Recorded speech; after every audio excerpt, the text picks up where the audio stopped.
Hello guys, இன்னைக்கு நம்ம slime எப்படி பண்றதுன்னா பார்க்க போறோம். வாங்க பார்க்கலாம். ஃபர்ஸ்ட் நான் வந்து ஸ்லைம் க்ளூல பண்ணிட்டேன். இப்போ ஃபெவிகால்ல பண்ண போறோம். வாங்க எப்படி இருக்குன்னு ட்ரை பண்ணி பார்க்கலாம். அதே முகி லிக்விட்ல ட்ரை பண்ணலாம். சோ ஃபர்ஸ்ட் இருக்கு ஸ்ட்ரெngth வச்சு ஃபுல் ஸ்ட்ரெngth கொடுத்து இத நல்லா ஓபன் பண்ணிக்கிறேன். ஹலோ गाइस, நம்ம இன்னைக்கு ஸ்லைம் என்ன பார்க்க போறோம். இது வந்து பிச்சிட்டேன் மேல, அப்புறம் வரவே இல்ல, ரொம்ப டைட்டா இருந்துச்சு. ஸோ அப்புறம் கீழே இருந்து கம் ஊற்றிக்கலாம்.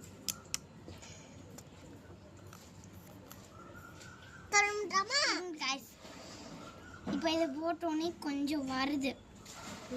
ஆமாம் காய்ஸ், இங்கே பாருங்கள், நம்மளுக்கு தேவையான முகி லிக்விட் ஒரு பட்ஸு கிண்டுறக்காண்டி வச்சுக்கோங்க. இந்த பட்ஸு மாதிரி எடுத்துக்கோங்க. அதை அப்படி வச்சு நல்லா கிண்டுங்க. முகி லிக்விடை ஊற்றுங்க, நல்லா கிண்டுங்க. அப்போ உங்களுக்கு ஸ்லைம் சூப்பராக கிடைக்கும். நானே இப்போ தான் ட்ரை பண்ண. அங்கே பாருங்கள் காய்ஸ், எங்கள் வீட்டு பூனை போகுது காய்ஸ். இப்போதான் 4 குட்டி போட்டுச்சு காய்ஸ். சொல்லணுன்ட்டு ரொம்ப நாள் இருந்தேன், ஆனால் இன்னைக்கு தான் டைம் கிடச்சிருக்கு. தெற்கு தெருவில் வந்து அந்த வெறி நாய் இருக்கும்ல, அது வந்து 5 பேர்த்த வந்துட்டு கடிச்சு வச்சிருச்சு. அன்னையிலேருந்து எனக்கு வெளியே போகிறேன்னா ரொம்ப பயம். அதனால தான் நான் வந்துட்டு வெளியவே இப்போலாம் போகிறதில்ல. கொஞ்ச நாள் வீட்டுக்குள்ளே இருக்கலாம் அப்படின்னு சொல்லிட்டு வீட்டுக்குள்ளே இருக்கேன். நான் இந்த மாதிரி ஒரு ஸ்ட்ரா எடுத்து கலக்கிக்கோங்க. நீங்கள் பட்ஸு கூட எடுத்துக்கலாம், காட்டன் பட்ஸு. அதோட நீங்கள் காது குடச்சி போவீங்களா, அதை கீழே போட்டால் அதோட மேல் பாட்டு மட்டும் பிச்சுட்டு இந்த மாதிரி ஸ்டிக் இருக்கும் காய்ஸ், அதை வச்சு பண்ணிக்கோங்க.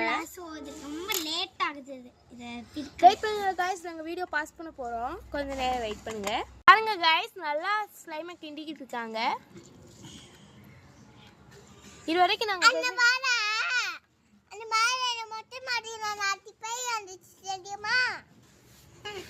அவன் தம்பி தான் சும்மா இதை கதை சொல்லிட்டு இருப்பான். இந்த முட்டை பாஸ்னை. அதான் गाइस, இன்னைக்கு நம்ம மல்லிகைப்பூவை பார்த்தனா, அதான் गाइस நாம இன்னைக்கு மல்லிகைப்பூவை பார்த்தனா பார்க்க போறோம்.